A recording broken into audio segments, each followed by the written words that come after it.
What is up, y'all? Welcome back to another episode of Call Her Holy. I'm Laura Eldridge. And I'm Nicoletta Bradley. And y'all, before we dive into an episode that I have been longing to do with two of my most amazing friends who I admire, me and Laura have to tell you about something that's really exciting that is coming in 2026. We have prayed over this. We have had visions and dreams over this. And in 2026, Call Her Holy and Noble is coming to your college campus. What this means is that in 2026, we want to put on a huge workout event on your college campus, followed up by a live podcast from Call Her Holy. Laura, tell a little bit why we're doing this. Well, first of all, we're doing this because we love you guys and we can't wait to see you. And we think God has so much more for you. But a couple weeks ago, I had a dream. And there was this Middle Eastern man emailing me and Nicoletta saying, "Have you found my daughter?" And I was like, "Nicoletta, we're on this college campus." It's like, "Nicoletta, have we found his daughter? He's looking for her. We have to find her." And Nicoletta was like, "We found her." And so there was this urgency of this man is coming to this college campus and he wants us to go find his daughter. So we are coming to your college campus to find you, to put your hand in Jesus's in a way that is unique, in a way that breaches past the barriers that you guys have been facing. Yeah, and for those that didn't know, Jesus was Middle Eastern. And so that's the really cool part about this dream is that you basically saw this vision of like the Lord saying like, go find my daughters. Yeah. And so in 2026, we are coming to you. And so if you're sitting here going, I'm a college student, or maybe you have a sister that's a college student, please check out our show notes. It's also going to be all over our social media. And it is going to be a link to a Google form. And it's going to basically say who you are, what college you go to, what organizations that you're involved in, because we want to come to you. Go check out our Instagrams. We have a promo video and it's going to be so incredible, but a huge workout followed up by a live podcast. You guys can be part of making Call Her Holy by Noble come to your campus. So please fill out that form. We will put all the tools in your hand, but you guys get to do something really incredible, which is raise up a team of leaders who are going to be passionate about your college campus. Love it. But that is not all that we are talking about today. I have two of my dearest friends, women that are wise, who have walked alongside me in my battles with body image, my own eating disorder, a woman that has been my fitness coach and my mentor, and a woman who has been on all the Noble retreats and is on the Noble board. Liz and Mar, welcome to the podcast. Thanks for having me. Yeah, yes, excited. I'm so glad that you guys are here. I think you guys are officially the quietest talkers that we've ever had on the podcast. We were so doing much levels and I knowledge. was like, okay, how do I crank me and Nicoletta down to 0 and crank them up to 500? It's probably the inner coach in us. We want to approach people gently, and now we got Oh, yeah, really us used too, to us too. bringing Yeah, it down. right. Okay, but Mar, I want you to start by introducing yourself. What do you do? Who you are? All the good things. Yeah, thanks. My name is Mar. I'm a board certified health and wellness coach. I've worked in the performance space for over a decade now. Wow. So I specialize in behavior coaching under the umbrella of performance. And that doesn't mean just exercise, but can look anything like sleep and stress and nutrition. And so, yeah, that's what I've been up to for the last decade or so. And you have your master's in nutrition. And I've got some nutrition background, biology background, anatomy, you name it. I got it. Truly, this woman, so she was my personal trainer for a while, and then she became my health coach. And then what would you call me now? Just a life coach? Oh, yeah. A body Pretty image much. life coach? Pretty much, yes. A coach, just umbrella. A coach. Yeah. Every Monday, Mar and I have a phone call, and we just do a check-in around like my relationship with food, my relationship with body image. It's not that I need full counseling still, but Mar has just been such a gift. And so thank you. And I'm so grateful that you're here today. Thanks for having me. Yeah, girl. So Liz, tell us a little bit about you. We're on the podcast last year. Yeah. So if you want to hear a little bit more about Liz, please go check that out. But for those who are new to you and Call Her Holy, tell us a little bit about yourself. Yeah. So I'm Liz Willis. I'm a certified intuitive eating counselor. My degree is in nutrition. I spent about 4 years working in an eating disorder recovery center straight out of school.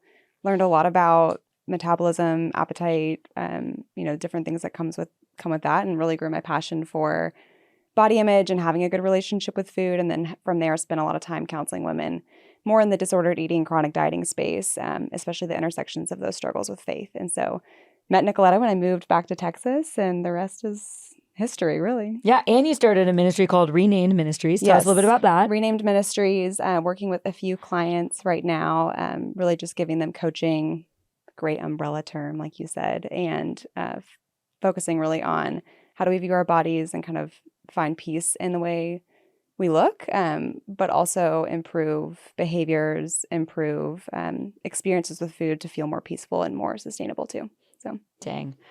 Well, I'm really excited about today. Laura's really excited I'm about over here today. like, can y'all coach me? I did a video and I was like, dang, girl. Like, you know, when you just, like, there's this sobering moment where I think there's a blended line of godliness and like a wake-up call to reality. And so I'm a year postpartum almost and struggled with HG through both pregnancies, and a lot of people lose weight. I gain a ton of weight on it because I eat, my entire diet is so contrary to what I normally eat. And so I did this video this morning or a couple of days ago, and I was like, oh my gosh, I cannot believe that is my body. Like, I don't feel like I'm at home in myself. yeah. And I am like, who is that? And so I'm excited for this episode. Yeah. And I just wanted to like lay the guard down for everyone else too. Like, we're not sitting here as people who have like figured out and we're like, okay, here's how I love my body. There are days that I'm like, dang, girl. Yeah. And then there are days where I'm like, my body is strong and capable, and praise God that I don't have like huge body image wrestles. And anyway, so that's where I'm coming in today. So this will be tender. This will be great. I know we're talking about something that has been a cultural hot button right now. But Nicoletta, where are you coming in today?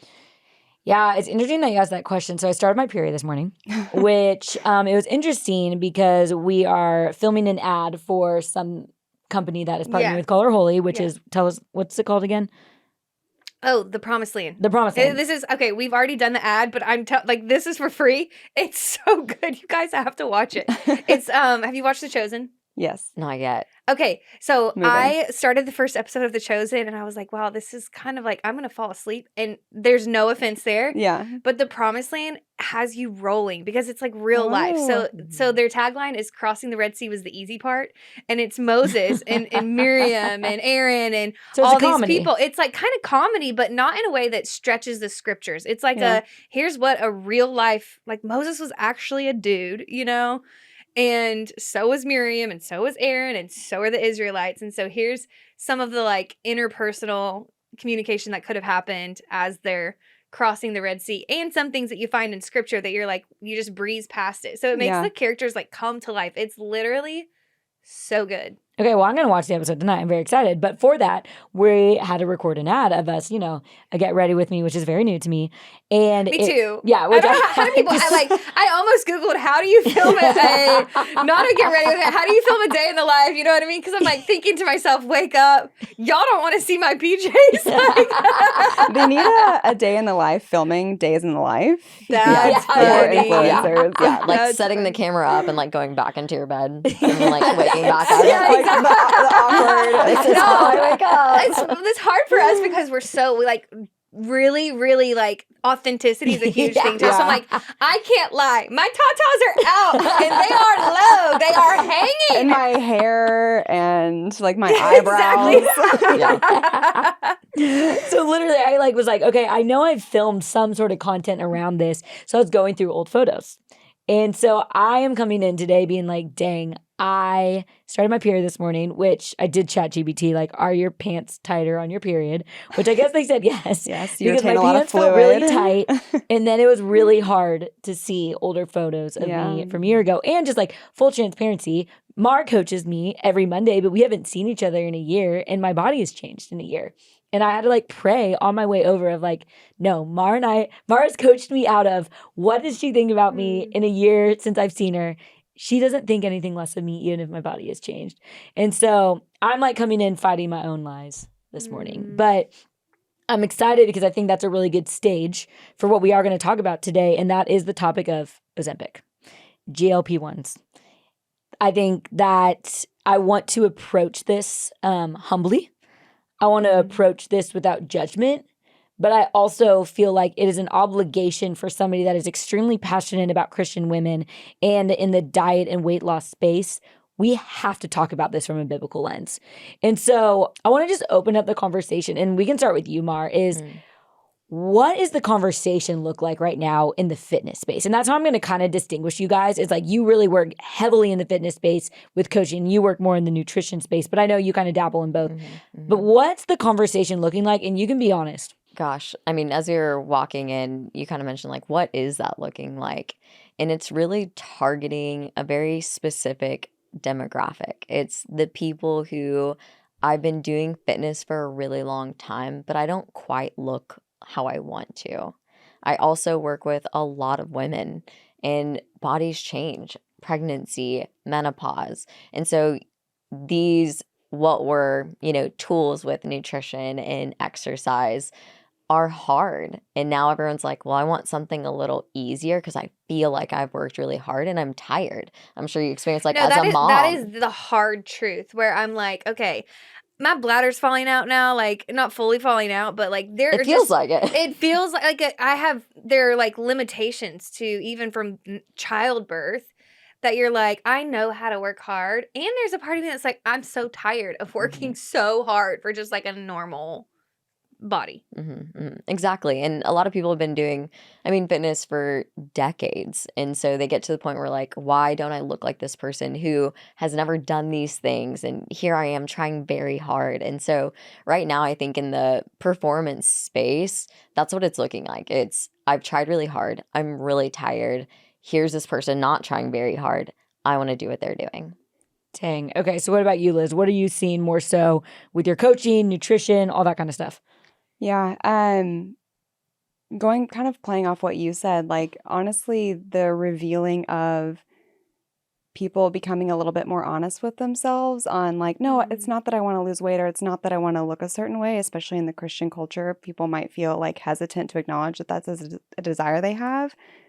But when they take these actions around food or movement and then their body doesn't respond in the way that they want to, then they are forced to look at, why does this not feel like enough? And I always ask clients, if you could drink a cap full of bleach every day and lose weight and have the body that you like, but we don't know what the bleach is going to do exactly, but we definitely know it's probably not going to be good, would you drink the bleach? What do they say? A lot of people say yeah. And I appreciate the honesty. That's great. Because I'm over here like, oh, never mind. Yeah. And some people are never mind.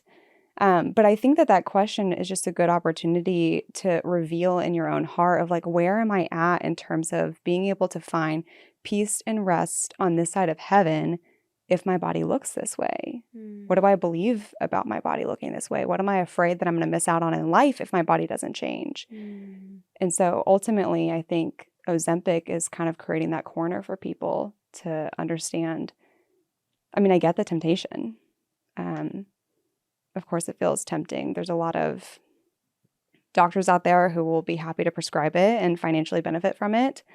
There's a lot of, research on, but it'll help my blood sugar. There's these appealing kind of nuggets that make it even more desirable. And then you can hide under this, but it's for my health mentality. So it gets really complicated. Let's acknowledge girls watching this who are currently on Ozempic or literally going to the doctor today to get it or some sort of GLP-1. If you're talking to someone like face to face and that's all you know about them, what are you starting with telling them? There's two things that feel really important to me. One, that people are making like informed decisions around taking Ozempic beyond just what they've read about this is why you should take it and this is what you'll get. Understand like the risks and the nuances when it comes to the decision of taking it. And then the other piece is to consider, why do I want to take it? What do I think I'm going to get from taking it?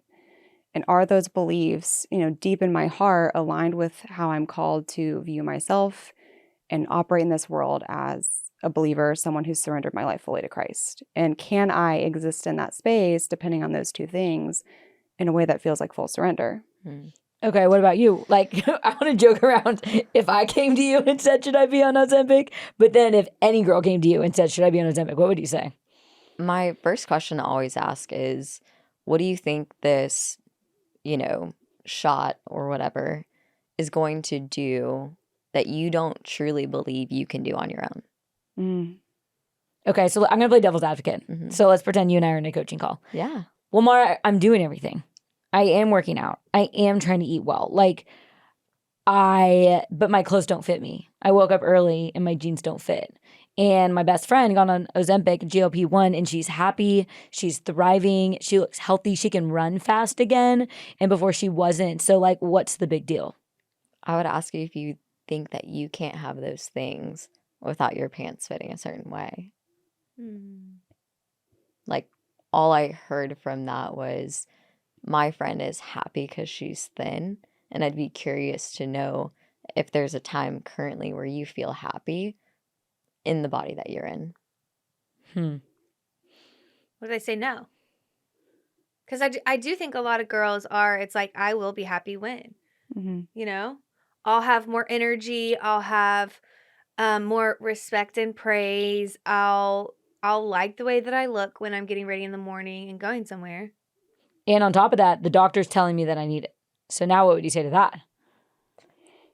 That's the hard part, right? Like, if a doctor's recommending it, I would truly go back to the question, what is this going to do that you don't think that you can do on your own?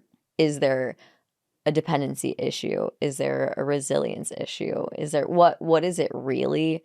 Like, what's the root cause? Because if someone's going to get onto it, very much like Liz said, being informed, but knowing you're going to have to do this for the rest of your life.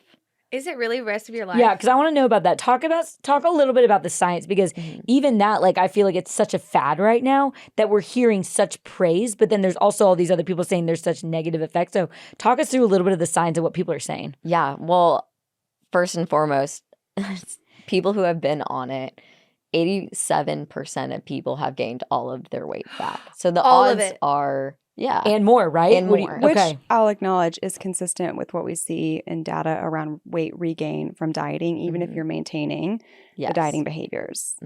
Bodies fight weight loss. They If don't not like done it. well, for sure. Yeah. And the reason behind that is, so what Ozempic really does Yeah, talk us through that. is it shuts off signals in your brain, very specifically like your hypothalamus, that tells you, hey, you're hungry or you're full or whatever. And so what it does is essentially signals up there, because you have two brains essentially, and it's like Your stomach is one of the brains. and then your brain. Okay. And your vagus nerve, lovely vagus nerve that connects those two things. Yes. And so when you take Ozempic, one signaling to the other, essentially you're not hungry anymore, right? So it just slows down your digestive system. Now, the food noise conversation, I'm sure we'll talk so much more about that. It shuts that down, because that also includes the emotional dopamine dump that we get when we eat certain foods. So every process from your brain to your stomach is just slowed down a lot. In that process, the moment you take it, well, your body's going to do, or stop taking it, your body's going to do everything possible to go back to working how it used to work. So if you're not learning behavior tools or getting to the root cause really, then you're going to get off of it. Your behaviors are going to go back to being the exact same that they were. And so, of course, and then plus you put your body in this essentially fight or flight, that now that's why people are gaining even more, because your body's like, okay, well, we've been lacking this for so long, these nutrients for so long, now I kind of want more. Well, So- also, when you're regaining weight, you're regaining higher amounts of fat mass. When you're losing weight, you're never exclusively losing fat mass. It's always also muscle and lean mass. And it's a lot more difficult to rebuild lean mass because it requires more time, more aminos. That's why muscle building is hard.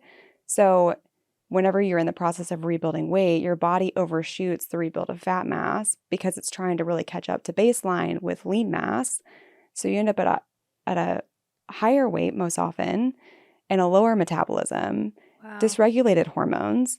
Another common side effect you mentioned, it slows everything down. You experience gastroparesis, which is essentially paralysis of the stomach muscles. So food sits in your stomach longer, which is why you feel full longer. But there's a lot of negative effects from delaying digestion. And honestly, the reason we know so much about gastroparesis is because that is the most common side effect in those with anorexia and bulimia. And that's the most common side effect. And an intentional design of taking a GLP-1 agonist And we're not like a little confused by that. No, what I was thinking when she was saying, I was like, so it's essentially helping you be anorexic. Mm. Is what it sounds like. Pretty And then this much. is not any shame, because I don't think anyone takes the GLP-1 saying, I want to be anorexic and I need help be anorexic. And I know that's a trigger word for a lot of people because you've dealt with that in your life and you've overcome barriers, and you may finally feel like you have a healthy option to manage your body. And there's no intention to, it's just, we want to shine a light on everything and give you the science and Yes, it helps you restrict your food intake to really low amounts to the point of side effects that are relevant to starvation. Yes. man. You know what's crazy about this though, and I start my period, so I'm fucking emotional, is, and Mar knows this really well, like 2 years ago in January, I heard the Lord say, like, your body is where it's at because you've never given it to me. Do you remember that conversation? Mm-hmm. And that was the year that I took working out intensely off the table, and I walked for a year. And in the last 2 years, the Lord has like really like had been restoring a right relationship with food, a right relationship with exercise. It's still not perfect, but like, man, I just been reflecting on, like, I will boast about my weaknesses because when I'm weak, He is strong. Like I'm tired of saying I'm walking with a limp. I want to start saying I'm going to boast about my weaknesses. All that to say is that the Ozempic topic is so near and dear to my heart because I am experiencing in my body right now the result of what Ozempic does when you get off it. In the sense of, I starved myself for a really long time. In my body that I thought was big 10 years ago is bigger now. My set point, and this part, which I'd love to hear both of your thoughts on this blew my mind. That just like broke my heart. God designed your body so beautifully, so intentionally, that when you starve yourself, like I did for years, for those that are new to Call Her Holy, I have struggled with eating disorders and body image since 3rd grade. A really long battle of anorexia, really long battle of bulimia, and a really long battle of binge eating and overexercising. So I get it. But what has rocked my world and hurt me is that when you starve yourself, the set point of weight that God intentionally designed your body to be at, when you starve yourself, your set point weight of where your body naturally lands goes up. Right. And so when you are restricting, when you are trying to shrink your body at whatever size you're in, you're actually harming it to where 5 years, 20 years down the road, you will actually be bigger because of the pursuit of thinness when you were younger. Yeah, Does that make sense? So what would you guys likely. add to that? Yeah, I mean, it's genetic resilience, survival of the fittest. Bodies that respond to starvation by intentionally trying to regain weight higher and increase weight over time is a body that wants to survive. Wow. You mentioned the hypothalamus. It's what is responsible for managing appetite, managing weight. It's also responsible for managing your body's temperature. So yes, your body has a natural range it wants to maintain on its own without any interference from you, just like it maintains temperature. When I get too cold, I shiver without any interference from me. When I get too hot, I sweat. That same really smart system that does that on its own wants to honestly manage its weight without any interference from us. Wow. When we try to control our weight, that's when food gets complicated. That's when movement gets complicated. That's when we lose connection with our body. And we have a hard time actually responding to those cues that we've been given by design from God. Wow. To go off of Liz, like, I think the biggest thing that happens is the loss of connection. Like, you and I have had some great, I hope I'm not spilling the beans, but I hope you know, say anything you want about me on this podcast. Go there, because it's helpful. Like, I might forget, and I want this to be as open and vulnerable as possible. Yeah. I mean, Liz mentioned the connection, right, with your body in satiation, but even like we've recently had a conversation of like, I don't even know when I'm hungry, or like I don't even know when I'm full. I don't even know what my body wants or needs. And the biggest thing we lose is just the connection of knowing, how am I actually designed to eat? And the rewiring of that is long and slow, and it's hard, right? In a fast-paced world, it's like learning world, to write with your non-dominant hand. Exactly. Like, you've been spending much time in control, which also want to acknowledge not everyone's desire to decide to take a drug like Ozempic or has fear around coming off that type of drug is because of food noise that they've experienced not being on the drug. But that food noise exists because of experiences with disordered eating, chronic dieting, disconnecting from oneself. So we are no longer in our body with eating, and we are up here with eating. Yeah. And I mean, to go back to like seasons of starvation, and I mentioned like the two brains, right? Yeah. Like the one in your gut and the one in your brain. A lot of the times food noise begins, like you mentioned, with some type of disordered eating, right? It starts with, I'm not feeling myself well. This brain is firing to this guy like, hey, we're not good. So then what is this one going to do? Like, think logically, right? Okay, you're hungry, so like, let's eat. But then there's the other side of us that's fighting this inside of us that's fighting us. So it's like, okay, but thinness. And so thinness, okay, don't eat. And now that's slowing everything down as well. Maybe I'll eat, but not this, or only so much of that. But we all know that novelty increases excitement. So now that I think I shouldn't eat it, I only want to eat it more, and I'm no longer connected to fullness or satisfaction. And now I, just like, and so that's where food noise snowballs. begins. Like, it's not something we're born with. It's something that we are, it's a learned trait based off of environment and desire and sin. So you kind of did it just briefly, but explain food noise to somebody who doesn't know what you're talking about or doesn't have any kind of experience with disordered eating or counseling or anything like that. Yeah. I mean, I think I can probably say these things and people are like, oh my gosh, yeah, like I totally do that. It's going to a restaurant being like, oh, should I order that? I want that, but I should get this instead because this is healthier for me. Or the, oh, I shouldn't eat because I just ate and I ate a lot. And so like I probably don't. And my favorite is like that I didn't earn this. I don't deserve this. I shouldn't have this because of this reason. It's like you begin to barter with yourself of whether or not you should eat, which is something we're designed to do, which is the funny part. Yeah. Or judgment about what you've eaten or how much you've eaten. People will say to me, well, I ate too much. And I ask, well, how do you know that? Because I look at this is what I ate. I ate too much. I'm like, well, what was fullness like? And that wasn't even a thought that crossed one's mind. So I'd also say like food noise is when there's a lot of complicated thoughts, feelings, and experiences with food, including experiences that feel really compulsive with food. People might describe binging, like I binged, but really what they mean is they felt really out of control with the experience of eating. And that is so unpleasant.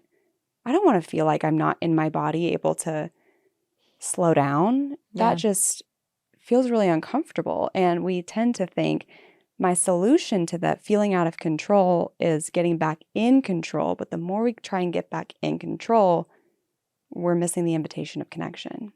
Yeah, the number one reason for weight gain is the pursuit of weight loss.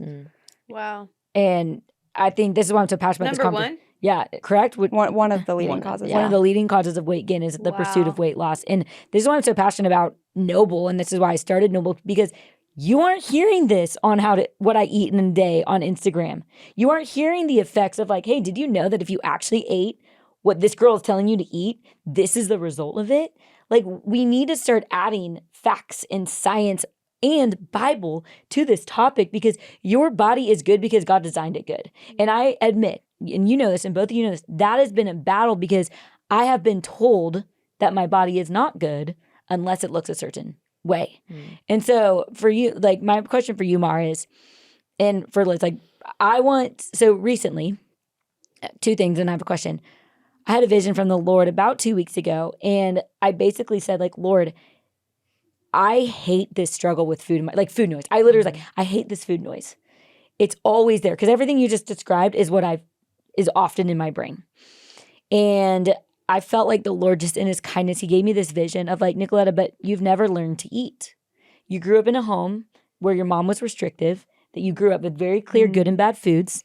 A guy told you if you were thinner, you'd be hotter. So you started dieting. I mean, I worked with one of those fitness trainers that are like fitness bodybuilders that eat like 700 calories a day, and that I copied her diet. And so then I lost all this weight, to then struggling with anorexia, bulimia, binge eating, to then working with an eating disorder nutritionist who then said all foods are equal. And so I have never learned how to eat. And I talked to Mara about this on Monday, and I felt like the Lord spoke over me like, hey, I'm now going to reteach you how to eat. Like my spirit is going to guide you in the direction that you could go. And he brought to mind a verse. I think I might butcher this. I think it's in 1st or 2nd Timothy. And it says, I've given you everything you need for a life of godliness. Yes. Timothy 1:6? I think that's what. No, No, is let's that's look good? at Is that that. God is That's, breathed in spirit? I think that's every word, or the Bible is spirit led and good for teaching and rebuking. No, I think and that's like it will continue. Like you'll. Oh my gosh, we're butchering. pull it up. We're just butchering it. We're all Thank goodness for the everything word you of need- God that we everything can you everything need pull up on needed our for life phone. of godliness. But in that, my aunt also. 2 Peter 1:3. Thank you. Do you want to read it? Listen, no. So no, I mean I think that was real for people, like Okay. because I think people look at us and be like they know their Bible, and it's like sometimes we get 4 verses mixed up in one, Yeah. and we have to be like Google. You're like, what is this? But then my aunt, I'll be fully transparent, when I went back to Santa Barbara, she goes, "Oh, you're still struggling with food noise? I listened to a podcast recently about Ozempic. You should get on it." And then I went to an eating disorder counseling session about 2 months ago, just like as a checkup. And I said, yeah, food noise is still a thing. She also looked at me and said, have you ever considered getting on Ozempic? Actually, I was on PubMed, which is the essentially web browser for research journals. And I was looking to see, because people have been asking the questions around, could Ozempic be beneficial for those navigating with binge eating disorder? And there's not any conclusive evidence that it's helpful. In fact, that there's fear of the risks actually being counterproductive. But yet, nobody's getting on PubMed. They just think, oh, this is what this one person's doing and they're feeling better. So everyone should do it. I feel like I want to revisit. You mentioned like, okay, what my doctor said. And my aunt said this doctor said. And this isn't a blanket statement over all doctors, right? But doctors are trained on illness. So like illness to wellness spectrum. Like doctors are intended to treat illness. Thinness is not illness. And so or fatness is not illness. Yes. Yes. Yeah. And that's where people I think would argue though, and convince themselves.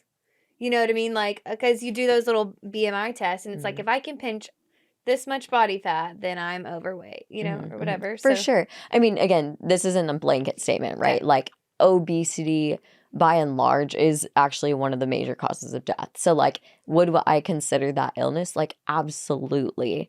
That person does probably have insulin issues where this would be maybe a good fit for them, right?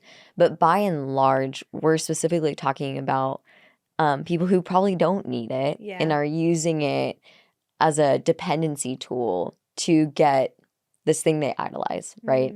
And so I think the miss oftentimes when girls go to doctors and they're like, I have this, is they take it as, okay, illness, here's how we get to fix it. It's going to be this drug. And so encouraging people to check on the wellness spectrum, and even like you just mentioned, like, hey, will it help with food noise? Well, the cons actually outweigh the pros when it comes to a wellness. And if I think long term, do I want to deal with illness for the rest of my life, or would I like to be in wellness for the rest of my life is really a question to be asking yourself as you're walking into the doctor's office. Do I want to put a Band-Aid on it today, potentially to cost myself something later?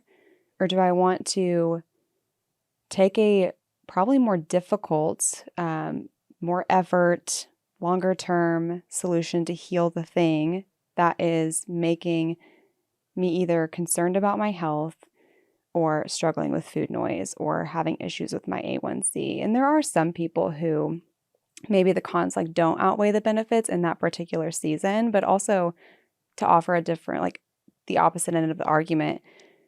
We know that weight cycling increases cardiovascular disease risk, stroke risk, etc. So just going up and down in weight is a lot more harmful than actually maintaining your weight, even if that weight is in an obese category on the BMI. Interesting. And we tend to think about health as I have health problems, I need to have a smaller body, and through my smaller body, I will have improved health. And that's not really how it works. We know that you can improve your health, blood pressure, cholesterol, blood sugar, through just improving behaviors, whether or not your body actually decides to respond through weight loss. And just like you talked about, set point can go up, your body then wants to maintain a higher weight and can find peace and health and satisfaction at a higher weight. So even if you change your behaviors, it may or may not lose weight, but if it does, it's probably only going to be a small percentage that it is able to maintain without potentially setting off alarms and causing complications with health. And so What would you say to that in the fitness space? Because I'm down to like tit for tat if you guys have different opinions on this. Because I know we've had these conversations, but I do want to hear from somebody in the fitness industry who has seen women probably with this exact story come in. Like, what would you say to that? To somebody who in the fitness space is looking to lose weight, or say that again. Yeah, let me think how I want to word this. Like, because I think that you and I have had really cool conversations around this because I didn't know that. This idea that someone can actually maintain a higher weight and improve their health and their body's not at risk for issues if they're engaging in consistent health behaviors, even if it chooses to maintain its size. Because a lot of the argument is being overweight is unhealthy. Therefore, the presence of fat causes these problems is how it's talked about. Right, exactly. So then they're kind of weighing out, well, it's actually healthier for me to get on this shot just to have the rapid weight loss so that I can be healthy and then build from there. Yeah, totally. In the spectrum of like longevity, right? Like I think everyone's end goal is to live longer. I mean, I'm sure you even felt that greater once you had kids. You're like, okay, now I really, really want to be around for a long time. Yeah. Bodies, to your point, all sit differently. Health looks so different. Even if you watch the Olympics, right? Like so many bodies look really different. And it's because we were created this way. So in the fitness space, like some of my best athletes will say, do not look how someone would say an elite athlete would look. Yep. And we talked about this of like learning how to feel yourself. You're like, is there just a right way? And the honest like truth is there's not. Because fitness in general, nutrition in general is not a one size fits all. That would be to say that the Lord was like, copy, paste, copy, paste, copy, paste. Like he didn't do that. Yeah. Therefore, why would we think that we should just copy, paste fitness and health? Yeah, that's so good. And I've always loved that perspective that you've always talked about, Liz, because that was so interesting to me because that was my life. Like, oh, if you lose the fat, you'll be healthy. But reality is people are not changing their habits. They're not sleeping. They're not exercising. They're not eating whatever you know what I mean? Like foods that are going to nourish your body well. And then they just keep thinking like, oh, well, then I'll just take the pill and then I'll be healthy. But if you don't change, like all these are actually markers of health. Yeah, behaviors over time is what causes issues with insulin, causes issues with cholesterol, causes issues with inflammation. It's like weight can be just the stuffy nose, but it's not the flu. Yeah. And it's really just a lack of education. I think we've talked about this of like when someone's like, I want to be the healthiest version. You said that to me before. Like, I want to be the healthiest version. And I think the first question I asked was, okay, what is health for you? What does that look like? How will you measure health? How will you know you got there? Like, is it that you wake up feeling less groggy? Is it you get to the end of the day with energy? Like, what is a measurement of health for you? I think that's a little bit different for everybody because everybody on a health spectrum is in a different deficit, right? Like, being a mom, your sleep deficit is going to look really different than when you're single and you live alone. You can sleep as much as you want to sleep. Yeah.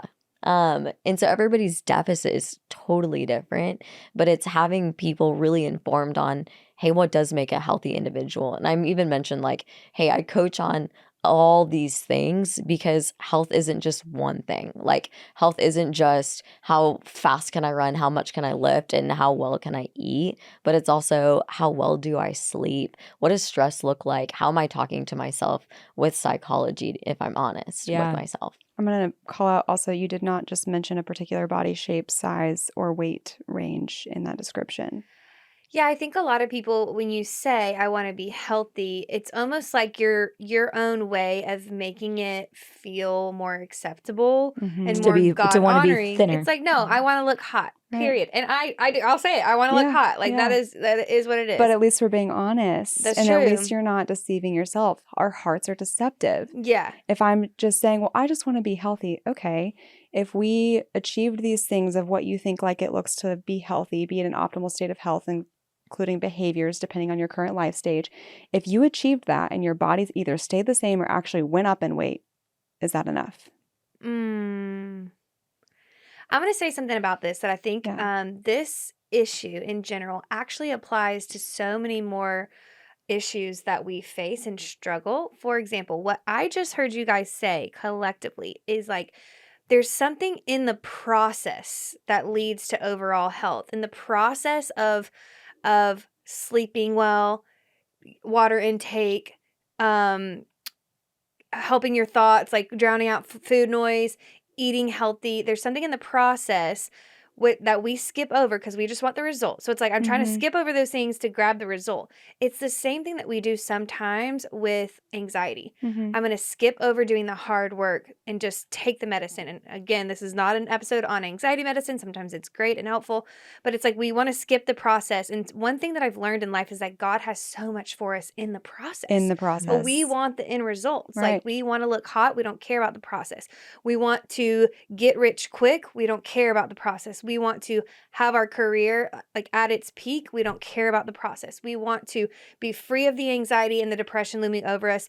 We're going to ignore the process of unpacking all the things that have led us there. And in that, we're missing God. We're missing what God quite frankly has said. This is actually what's going to lead to your blessing, not the result that's going to yo-yo up and down. What's going to lead to your blessing is actually doing the process, doing the really hard work of uncovering. And you're going to find me in ways that you never have before. You're going to uncover things about yourself that you never have before. Your relationships are going to be strengthened in ways that they never have before. Don't miss me. Don't miss the good of the process because you just want the end result. You're trading it. You're choosing the cheap version of something real. What's real is the process. I have something for you in it. Pop off. And when you think about, okay, Ozempic, what is it costing you?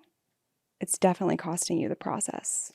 And the process not for process sake, but process for the experience of understanding where is my heart that my Father wants. How am I in trying to skip the process, attempting to be my own provider? Same sin that started back with Adam and Eve in the garden. Of course it feels tempting to skip the process. That's why we live on this side of heaven. Yeah, I want to. But that's what it is. Yeah. That's what it's costing It's me. a huge, we've talked about it before, but like dependency issue. We no longer become dependent on the Lord for answers and questions and everything. We become dependent on this other thing that's been man-made. And we're like, high risk, low reward, but that's right here and I can see it. Versus this, what we're calling people up to is to depend on the unseen, which is hard. It's so hard to do. But at the end of the day, it becomes a dependency issue. Yeah. And there is no shame in struggling with desiring the outcome, looking for thinness. It's the same reason why we might desire to have more money. There's more security when we have more money. Of course, on this side of heaven, it feels better. Yeah. We're not going to be unimpacted by living in the world. It's not going to mean that finding rest in our body means we no longer struggle with body image. It just means that when we struggle, we look to the Word of God and we consult the Father and we make sense of it through that filter, knowing that this is not forever, and we can respond differently. I think in this space too, like we can make fitness and nutrition and all this stuff sound really cute, right? Like, ooh, like I just want to be hot, like, you know. And it's funny because if you were to take away like I'm so like obsessed with food or like I'm so obsessed with exercise and we insert here like different sin, like we've talked like, oh my gosh, I'm so obsessed with porn and like I'm so obsessed with crack, like would be a very uncute conversation. Yet between the way it's been glamorized and normalized, like it's become a cute conversation.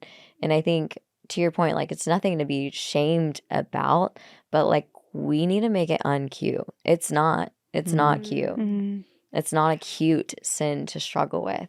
It's easy to be like, oh, I struggle with food, but like it's equally as, I mean, life gets equally as tough as if you were dependent on alcohol or dependent on drugs. You're now just making yourself dependent on this thing that right now is really normalized. Never cute when we're trying to be our own provider or maker. I've never had a good time when I'm doing that. It might feel good for a minute. And I think it's a question of how's that working out for you? Yeah. Like, we're still having phone calls on Mondays. Like, you know, and even this week, I just feel like where the Lord is taking me in this season is just like, what is the actual purpose of your body? Mm-hmm. Like, why did I give you this body? And it's been like, just in the last month and a half, just like the Lord is taking me deeper. Mm-hmm. Like, I got prophetic word after prophetic word over the last few months of like, hey, the Lord's calling you into deeper. And I didn't know what that meant. And I feel like I'm finally seeing like he wants me in deeper healing, deeper knowledge, and in deeper dependence of just like, God, like, I am single because you are you have me single.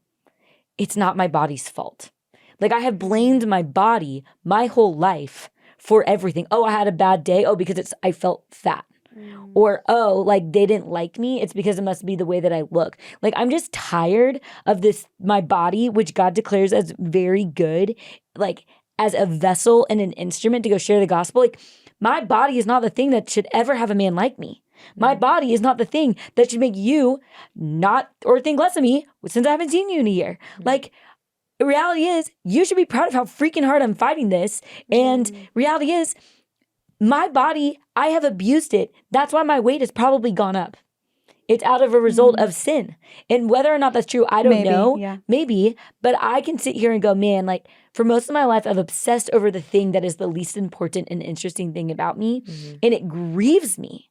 Like, it grieves me to think. And like, looking through those old photos that I saw today, I was processing this as I was driving. I go, man, I might have liked the way that I looked, but I remember every single photo and exactly how I felt in every single know. outfit I had on. That's what's crazy. You didn't think you were thin then. No, you were literally criticizing everything about Correct. yourself. And then you go backwards and you're like, man, I wish I would have treated myself more kindly because now I would give anything to be back in that body. But when you were in that body, you were like, this body sucks. Yeah. That never ends. Yeah. Unless we do the work. Hard work. Okay, so then that's the Ozempic conversation.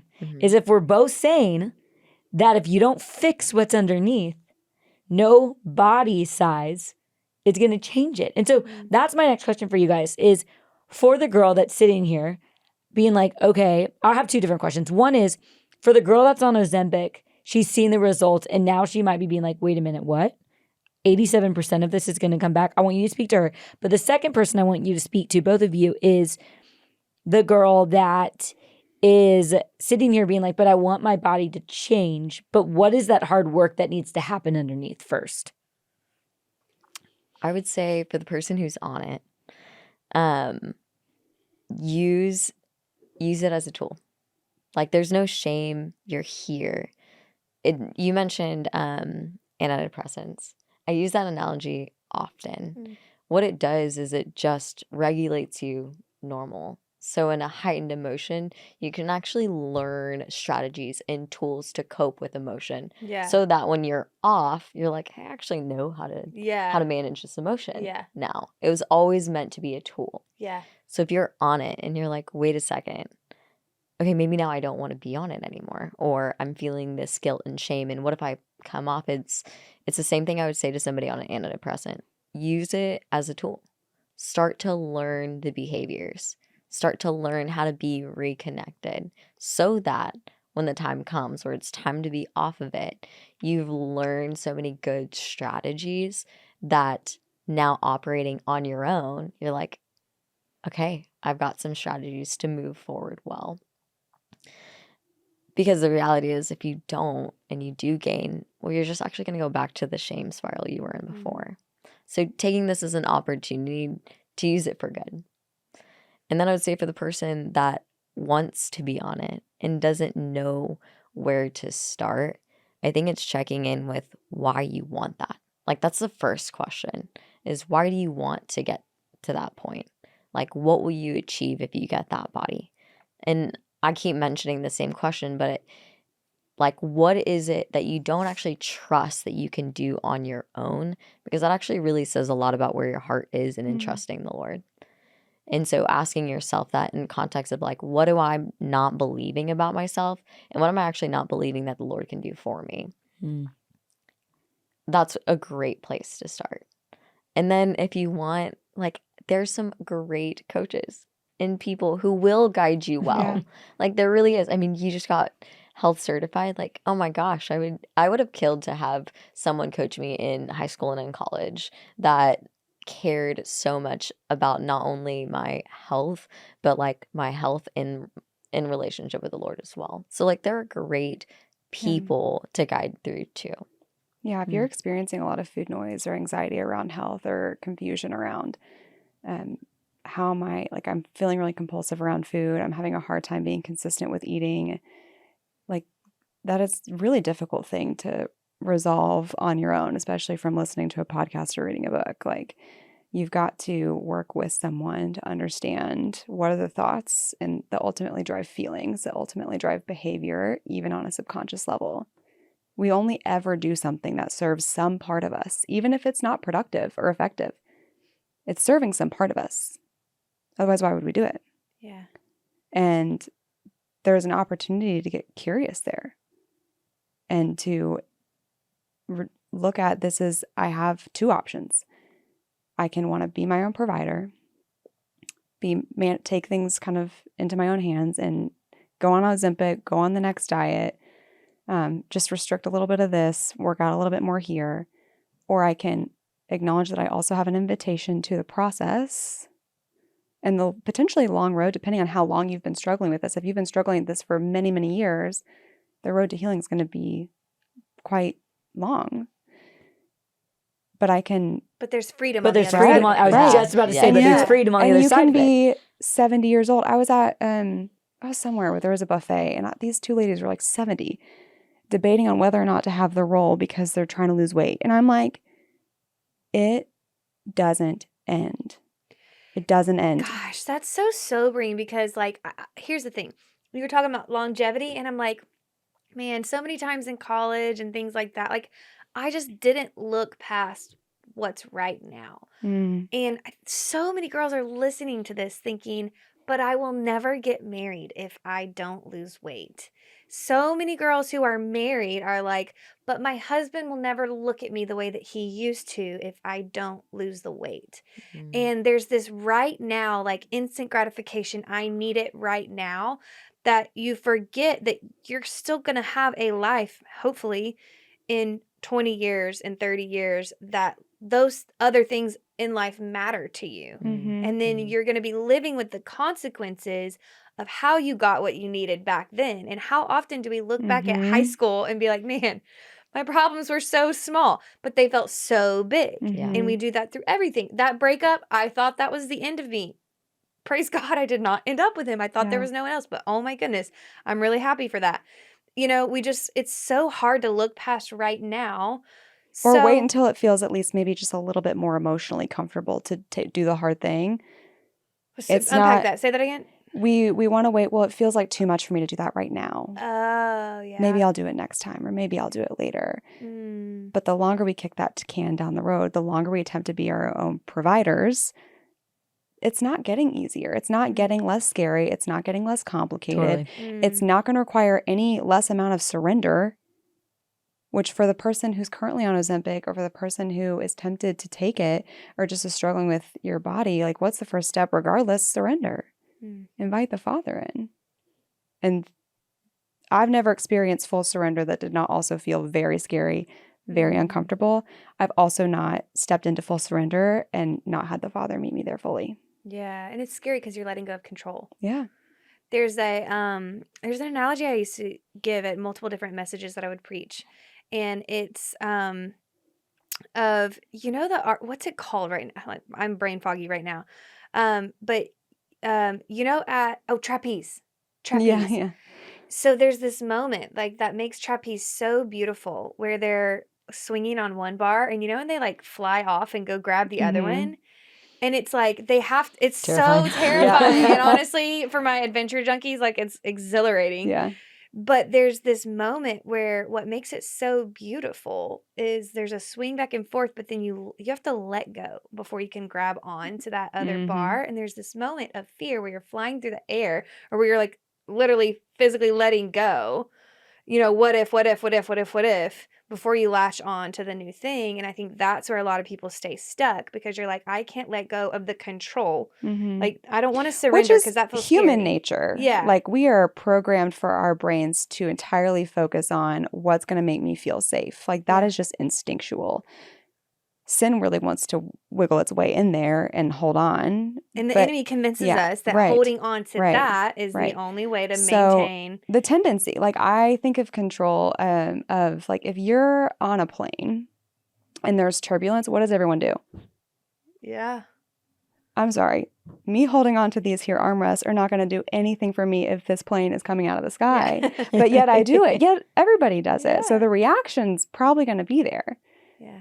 But can you pause, slow down, recognize what's happening, and turn? Yeah. And then this letting go is going to enable me to grab onto something. I think a lot of times we hear like, don't get on Ozempic, don't do those things. But what's the thing that you're not just letting go of that to let go of it? Right. You're letting go of it to latch onto something else Yep. and something better. So what do you think is that something better? Like, or let me ask you this too. Like, what do you think is that something better? Obviously, we know the answer, but like, let's just vocalize it for people. And then, what would you say is an alternative catalyst to somebody who's like, okay, well then I won't do that, but what can I start doing that gives me the oomph, the motivation, the like, I got this, I can do this, to like start your health weight loss journey? Yeah. Can I speak to that first? And then I feel like you guys can use my story as an example. But it's interesting because I feel like you and I have talked about this even this week of just going, I just feel like the Lord keeps saying like, Lord, this is hard. Like, this is really hard to still struggle with this. This is hard that this is still a thing for me. But in the last month and a half, I've just like heard the Lord say a few like really powerful things. Like, and one of them is like, the old is gone and the new has come. And just this idea of like, hey, Nicoletta, the old body of yours is gone. This body you have now is new. That's good. And this body you have now new is honoring me in your food choices, is resting on days that normally you wouldn't rest on, is saying no to the afternoon walk out of only burning calories rather than movement for pleasure. Like this new is good. And I feel like something that I have like been sitting with the Lord in is just like, Lord, but this is hard. And I feel like every time I hear him just say like, just trust me. And I feel like that is the example of the process. That is the example of choosing on to something else, is that in God's word, it says that he won't fail me. And we see that, for example, in, I'll use Abraham as an example. Abraham, out of preparation, he asked Abraham to move. He was preparing him for the biggest act of all time, where Isaac was on the altar. And he said, sacrifice your son. I have scripture promises that if you submit your ways to the Lord, it will lead to good things. Yeah, Deuteronomy Always. 6. Walk in the way and it will go well with you. Thank you. Laura always knows the exact scripture I'm trying to say. But I'm sitting here going, okay, I've got two choices. I can go back down the road that I've done for most of my life since third grade. And how has that treated me? My body is not connected to hunger cues. My body is gaining weight and it's not stopping. And I still have food noise by choosing the dieting industry, by choosing the overexercising, by choosing all that. Well, in the last few years, it's been this, okay, but the one thing I haven't tried is just trust me. Listen to my small voice. It says that I'll direct you in the way that you are to go. And I'm like, okay. Like, I haven't done this one yet. Yeah. It's the only one that God promises won't fail me. These ones have failed me. So it's insanity to do the same thing over and over and expect different results. So what if I'm led by the Spirit? And I just feel like the Lord has been really speaking to me of like being like, man, like I am always with you. Yeah. I will never fail you. I will guide you in the path that you're supposed to go. And so it's been this act and this discipline. And like you and I worked on this, but for my birthday of like every meal going, God, what do you want me to eat for this? Hey, if this isn't mine, like 1 Corinthians 6:19 says, do you not know that your body is the temple of the Holy Spirit who lives inside you? You are not your own. You were bought with a price. Therefore, out of the fact that you are not your own, your body is not yours to do whatever you want with. Now, honor God with your body. And it is like rocked my world of going, okay, I might be in a bigger body than I used to be in the photos I scrolled through this morning. But I will say this, I am more free. Yeah. Yeah. And I want to be a mom that's free. I want to be a grandma that's not thinking about I almost said the word. Dang roll. Yeah. When I'm 70. Yeah, I was like, what? Deeper? I know. I was like, I'm like, the damn roll. like which word? I'm like, I don't know. I don't think that's bad to say, so I'm going to say it. Like, I don't want to be the grandma that's thinking about the dang roll. Yeah. And it's just like, I just refuse to, like, I am willing to go through the process Yeah. to have a call with Mar every Monday, even if that takes me 5 years. But I know, I even thought about it this week, Mar. I go, I know there's going to be a day where Mar and I will not have anything to talk about. Yeah. I just know it. And I can't wait for that day. And I can't wait for you to be like, Nicoletta, like, I started here where we were counting macros to lose weight, mind you, Yeah. to now you are fighting with me away from the macro counting and the weight loss to freedom. And like, even the question you asked me on Monday, you asked me a question of, what did you ask me about Whole Foods? You asked me like a really good question of like why you'd want to do that, or like, is that actually bad? I can't remember now. Do you remember any of that conversation? I can't remember exactly. It's okay. But it was just this idea of like, why do you want that? And it was convicting. I was like, you're right. Does that lead more towards freedom, or is there deep down an ulterior motive? And there's this is not like something you can just shift gears into and then start doing. I can start asking myself, well, God, what should I eat? Like, there's still likely a lot of disordered thoughts and beliefs about food, your body, health, that are infecting potentially your ability to perceive direction there. And so what do you latch on to? I think I would categorize it as two themes of like just a theme of relationships and trust. Like, we have relationships with a relationship with God, a relationship with other people, we have a relationship with ourselves, and then we have a relationship with our body.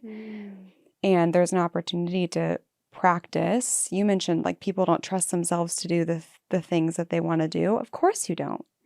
You haven't been able to. And it's not because you're failing or you're incapable or you're broken or there's something wrong with you. It's just because the method that you've been approaching that with is one that is a hamster wheel, and it's going to fail you every single time. And so there is healing that needs to happen in your relationship with the Lord and the way that you trust that He is good. That if I'm not thinner, will I ever get married? I don't know. Even if, is God good? Even though I know that, am I operating from that? And there's an opportunity to heal that. And then there's this opportunity to heal your relationship with yourself and your body to reestablish trust and re-get in tune with connection of cues, connection of the difference between fullness and satisfaction, because yes, those should feel completely different. And being able to move into decisions with food that come from that place of connection, which then allows you to invite the Spirit into, what do I want? What sounds good? What do I need? It's good. What would you add, Mar? Very good. No, I think I just go back like hearing, about marriage and our bodies. And you mentioned like using your body for exactly what the Lord intended it to do. In Genesis, it said it was very good in its natural form. It didn't say when you lose weight, it's very good. And I always think about, I had a good friend of mine talk about his wife on the wedding day, how she had lost a bunch of weight and she dyed her hair and she got a spray tan. And he saw her down the aisle and was like, she's beautiful, but I don't recognize her. Wow. He also was like, if you tell anybody I said that, like, I will kill you. But And now she's saying it on the podcast. now I'm saying on the Millions of years. Just podcast. kidding.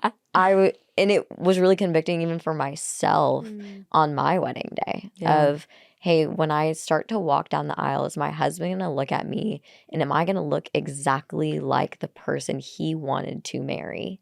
Or am I going to change everything about me so that I culturally look good and that I take these pictures and can look back and be like, that's the best I've ever looked? Or do I want to get to the end of the, like at the beginning of the aisle and he's looking at me and he's like, yep, that's who I chose. And I think about that in parallel to like getting to the gates of heaven. Like, I want to get there in a body that he's like, that was very good. And she stewarded it exactly like I wanted her to in its original form. Yeah, and I even thought about this morning. It's like, I was still single 2 years ago in that body. And I'm single today because of this body. And something that the Lord really spoke over me. It was on a prayer walk like a month and a half ago. And I heard him as clear as day. I said, Lord, I'm going to be real honest. I'm tired of being single. And I've believed for so long that I am single because of the way I look or because of my body, which I'm sure so many women listening to this podcast has felt that way. And I, as clear as day, the sky might have well split open. I heard, I am the reason you are single, Nicoletta. I am. It's what God spoke over Moses in the beginning of the Bible. I am. And it like has wrecked me to a point of going, when you actually recognize that God is wildly in control of everything, your body isn't. I can sit back and be like, man, I get to choose to honor my body. And here's the last thing I want to add is, I am training for freedom, not weight loss. I am training to be a mom that doesn't need to bounce back. I am training for the day that I do get to walk down the aisle, which I know I will, and I won't have to lose the weight, because my wedding day has been the thing I've looked forward to the most, but also been the most afraid of, because I know that diet starts then. And I refuse for my daughters to struggle with body image and an eating disorder, the generational curses, and with me, because both my grandmas had one, my aunt has had one, my mom has had one. And so the question that I want you guys to ask yourself, are you training for weight loss and beauty, which is fleeting? It says that beauty is fleeting, or are you training yourself for freedom? Because freedom attracts freedom, and we all know that the most beautiful women are the free ones, not the skinny ones. And he's already done it. That's the funny part, right? Keep It's going. like, Say this. no, This is so good. yeah, like we're not we're not making a decision every day, and the Lord's like, and now I will give Nicoletta freedom. It's like, no, he already did. Yeah. He already gave you freedom. We have to And step the reason into why it. you're here is you're just not ready yet. Yeah. And I think that's the cool part of going in the process, is getting to feel like, okay, I'm not here yet because I'm not ready yet. But that doesn't disqualify me. It just means that like I still need, there's still some work that needs to be done. And there's still something that I need to learn.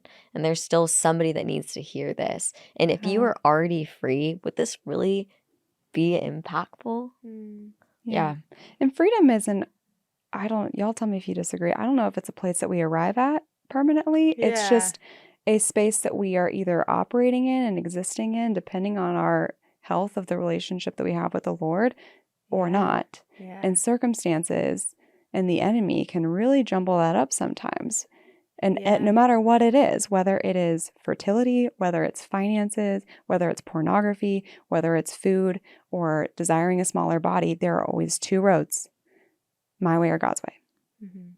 And I just feel like, that's funny you say this, and we'll wrap up on this because I know we have to go, but I feel like what the Lord showed me in the last month was, you are free.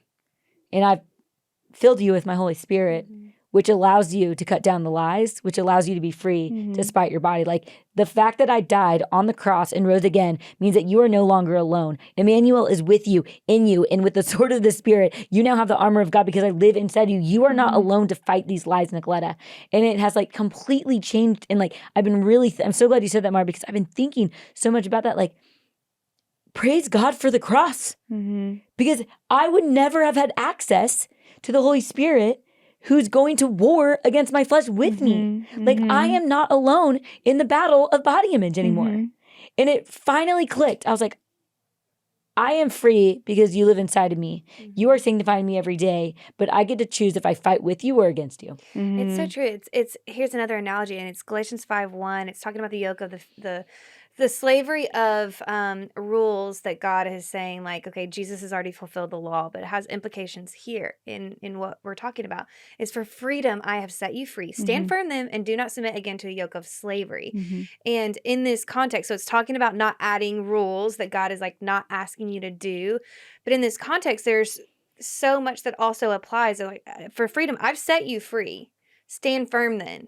Stand firm then. Don't submit yourselves back to the old way of like, okay, I need to do these rules to get closer to God. And then the similar way, like, stand firm then, and don't go back in the grave. If you've been resurrected, you've become a new creation in Christ, go back in the grave and put on the clothes that were wrapped around a dead body. And that's what we're doing. We're like, okay, I don't want to live in, like, we want our freedom, but we think the freedom happens in the grave clothes, and the freedom doesn't happen in the grave clothes. The freedom happens in running fully in God. You have set me free, and I'm going to stand firm in my freedom. I'm not going back to the eating disorder. I'm not going back to controlling my weight, controlling my body, controlling all the things that I think are going to make me happy. I'm going to walk in freedom. I'm not going back to the grave. I'm standing and embracing that Jesus already has set me free.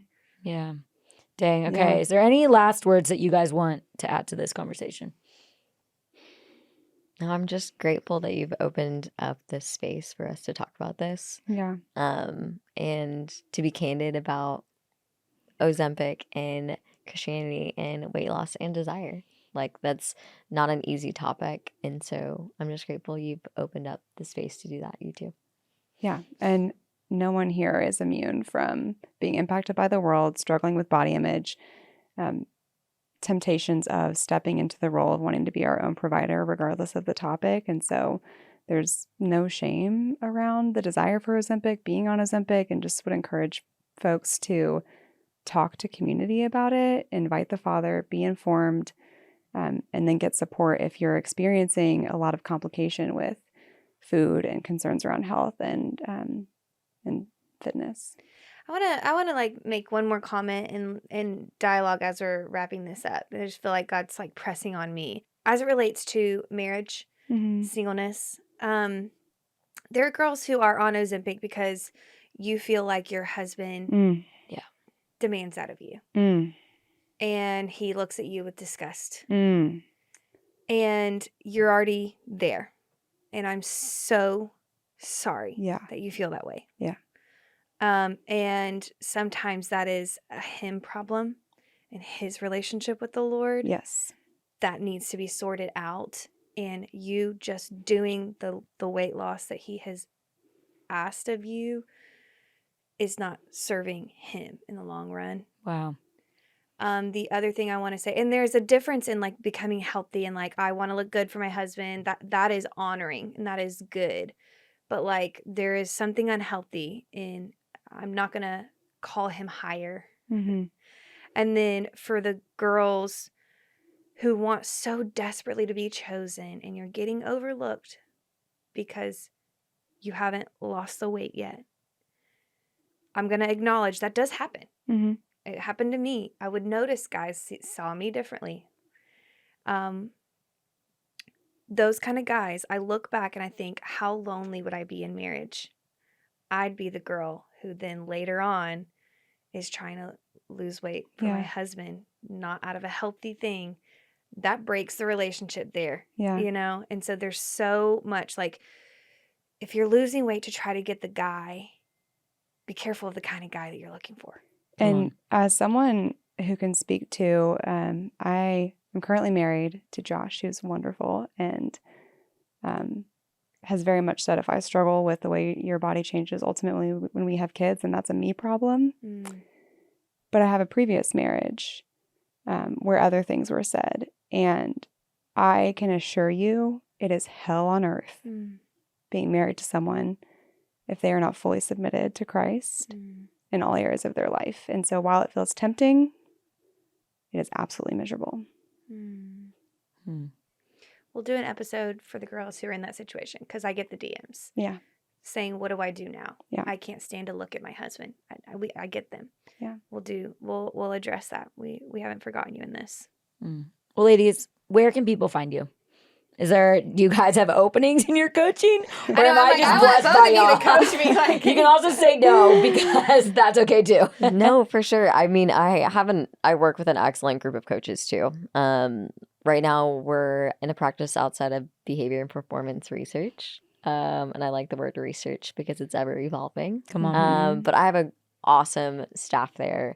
I have some great girls and even I know this is mainly for girls, like guys deal with this too. But I get a lot of DMs about Let me tell you. Yeah, I have some solid guys who are just so ready to have this conversation too. So yeah, behavior performance research, that's where you can find me. And I say staff, but really my best buds. Come on.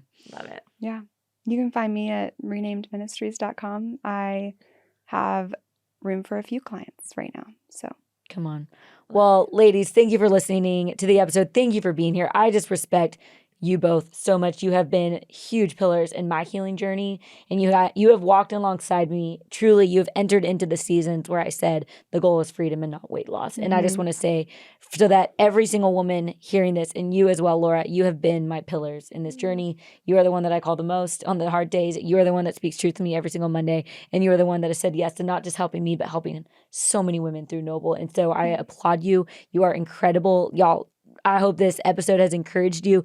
And we don't want this to just be a podcast episode. Laura and I and Noble want to come to you. We want to come to your college campus. And the best thing about that is whatever college campus that we're going to come to, we are also going to come to local gyms near you. And so please fill out the Google form in the show notes, because Collar Holy and Noble is coming to you to create an experience where we work out in a way that is not promoting weight loss, but promoting freedom. And then we are going to be followed up by a live Q&A where Laura are going to answer all the questions around whatever topic that you want to talk about. And just truly, we want women to be free. I'm going to say this because you didn't hear my passion earlier because I was starting to wake up. You know what I mean? I'm like, is this camera on? Is that camera on?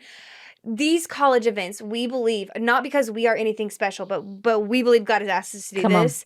And we think you have a next step wherever you are in your life. If you want more freedom around food, noise, and body image, if you want more freedom on, I don't know what to do in these relationships in my life, if you want to ask us questions and get led to scripture from this, literally every single person has a next step. We're coming to you. We four in this room have a next step that like we want somebody to help, show us our next step in our faith.